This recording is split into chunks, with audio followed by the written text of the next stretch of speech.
নজর রাখবো পরবর্তী সংবাদে।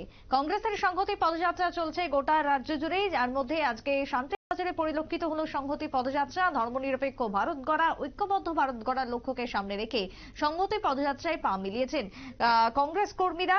আগামী 19 নভেম্বর পর্যন্ত চলবে এই পদযাত্রা। শান্তির বাজার থেকে কি বক্তব্য উঠে এসেছে শুনুন।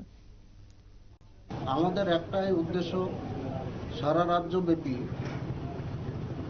যে বিজেপির যে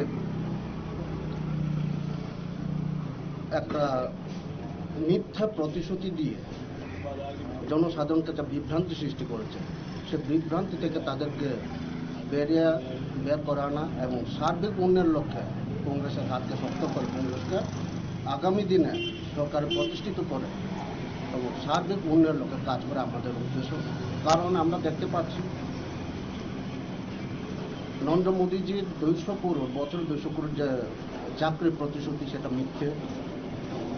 কালো ধন এনে রাজ্যবাসীকে আর্থিকভাবে স্বাবলম্বন করার যে প্রতিশ্রুতি, তাও মিথ্যে। কৃষকদের যে ন্যূনতম যে আয় বৃদ্ধি করা, তাও মিথ্যে। সর্বোপরি নারী নির্যাতন সারা দেশব্যাপী যেটা চলছে, এবং এই যে মিথ্যে প্রতিশ্রুতি এবং একটা অরাজকতার যে তারা সৃষ্টি করে চলছে, এরই প্রতিবাদে আজকে আমাদের যে সংহতি পদযাত্রা আমরা সামিল হয়েছি। Thank you. আপনারা শুনলেন কংগ্রেসের পক্ষ থেকে বক্তব্য।